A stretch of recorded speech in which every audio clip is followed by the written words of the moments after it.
काँग्रेसचे ज्येष्ठ नेते आणि माजी मंत्री बाळासाहेब थोरात यांच्याशी थेट संवादातील अनेक मोठी राजकीय विधाने जे सध्या राज्याच्या राजकारणात मोठी खळबळ उडवत आहेत।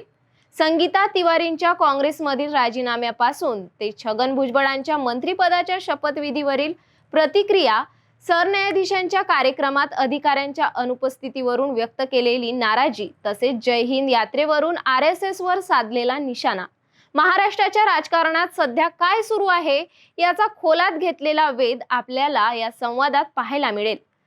चला तर पाहूया नेमकं काय म्हणालेत बाळासाहेब थोरात।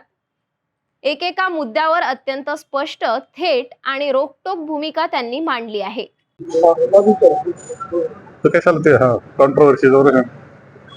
संगीता तिवारी यांनी काँग्रेसवर आरोप करून राजीनामा दिला। मला आताच ती बातमी समजली। त्या अत्यंत ज्येष्ठ कार्यकर्ते आहे पुण्यामधल्या आमच्या।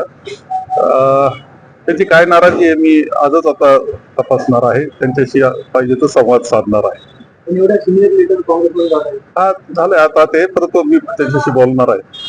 तर छगन भुजबळ यांनी आज मंत्रिपदाची शपथ घेतली, काय सांगाल? ठीक आहे, अत्यंत सिनियर असं व्यक्तिमत्व आहे राजकारणामधलं। त्यांना शेवटी त्याचा निर्णय, आणि तो अजितदादांचा पक्षाचा निर्णय, राष्ट्रवादी पक्ष त्यांचा, तो त्यांचा निर्णय घ्यायचा अधिकार आहे। भारताचे सरन्यायाधीश मात्र अनेक वरिष्ठ अधिकारी जे आहेत आरोपी होते, त्यांनी संतुष्ट व्यक्त केली।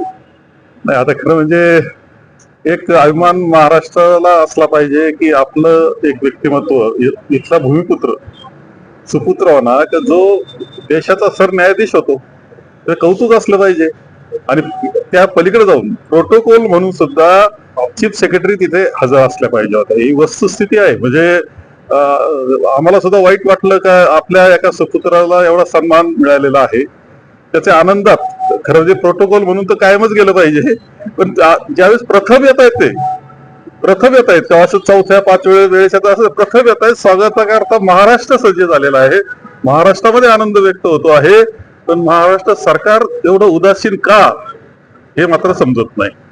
अमित शहा यांचा 6 तारखेला नांदेडला संभाव्य दौरा आहे, मात्र त्यांच्या काँग्रेसचे आमदार पोलीस मला नाही असं वाटत काँग्रेसच्या आमच्या आमदारांची संख्या तुम्हाला माहिती आता काय आहे इथे, तेव्हा आमदार कोणी मला वाटत नाही माझे आमदार कोणी पक्ष सोडेल असं माझं काही मत नाही। चंद्रशेखर बावनकुळे यांनी काँग्रेसकडनं जी जय हिंद यात्रा काढली जात आहे, ती यात्रा ही राजकीय यात्रा आहे असं खरं म्हणजे यांची जी यात्रा आहे तिरंगा यात्रा, एक गोष्ट चांगली की तिरंगा हा शब्द त्यांनी मान्य केला। कारण RSS ना तिरंगा मान्यच नव्हता त्यांना, अनेक वर्ष त्यांनी त्यांच्या ऑफिसवर सुद्धा तिरंगा लावलेला नव्हता। आता तिरंगा मान्य केला, ही एक चांगली गोष्ट सोडता कोणता आनंद व्यक्त करून राहिले ते। शस्त्रसंधी झाली, आपली युद्धबंदी झाली, तर काय आनंद मला समजत नाही की ही यात्रा चालली कशा करता। आता खरं म्हणजे आम्ही जे काढतोय आम्ही कायमच या देशाच्या सार्वभौमत्वाकरता देशाची राज्यघटना जपावी म्हणून काम करणारा काँग्रेस पक्ष आहे, आणि म्हणून जय हिंद आम्ही म्हणतो। देशातले सगळे बरोबर घेऊन देशाला ताकद देण्याचं काम त्यामधून आम्ही करतो आहोत। काल भाजपाचे नेते खासदार अतुलराव चव्हाण यांनी काँग्रेस जिल्हाध्यक्ष BR कदम यांच्या घरी जाऊन भेटला, त्यामुळे राजकीय चर्चेला उधाण आलं। नाही, चर्चा काय करणार, ते BR कदम आमचे अत्यंत ज्येष्ठ असं व्यक्तिमत्व आहे। अध्यक्ष म्हणून सुद्धा नांदेडचं काम त्यांनी नांदेड जिल्हा सांभाळलेला आहे। आणि पक्षाच्या पलीकडे जाऊन, राजकारणाच्या पलीकडे जाऊन भेटी गाठी तर करू शकतं कुणी कोणाच्या, ते काही व्यक्तिगत हे नसतं याच्यामध्ये। राजकारण वेगळं आणि व्यक्तिगत संबंध वेगळे। मला वाटतं व्यक्तिगत संबंधामधून गेले असतं। मोदी सरकारकडून बाहेर देशात जाऊन त्यांची सिंधू आहे त्याच्यावर सांगणं झालं, आता जे काही समिती केली त्या समितीचं त्याचा बहिष्कार टाकावा असं राऊत म्हणतात। नाही, आता असं आहे की त्यामध्ये अखिल भारतीय काँग्रेस कमिटीनं काही धोरण घेतलेलं आहे। काही लोक जात आहेत, भारताची बाजू मांडण्याचं काम त्यामध्ये करायचं आहे। जी काही वस्तुस्थिती आहे ती त्या निमित्तानं चर्चा होईल, आणि देश म्हणून ज्यावेळेस विषय येईल, परराष्ट्रीय धोरणाचा असेल किंवा संरक्षणाच्या बाबतीतला असेल, त्यावेळेस काँग्रेस कायम कोण जे असेल सरकार कोणतं, त्या सरकारच्या पाठीशी राहते। अपेक्षा एवढीच असते का सरकारनं चांगलं काम करावं आणि या देशाचा अभिमान वाढवावा, ही अपेक्षा त्यामध्ये असते। स्थानिक स्वराज्य संस्थांच्या निवडणुका समोर आलेल्या आहेत, महाविकास आघाडीसोबत लढणार का स्वतंत्र? आम्ही आता एकत्र बसू, आम्ही चर्चा त्यामध्ये करून आम्ही पुढे जाऊ।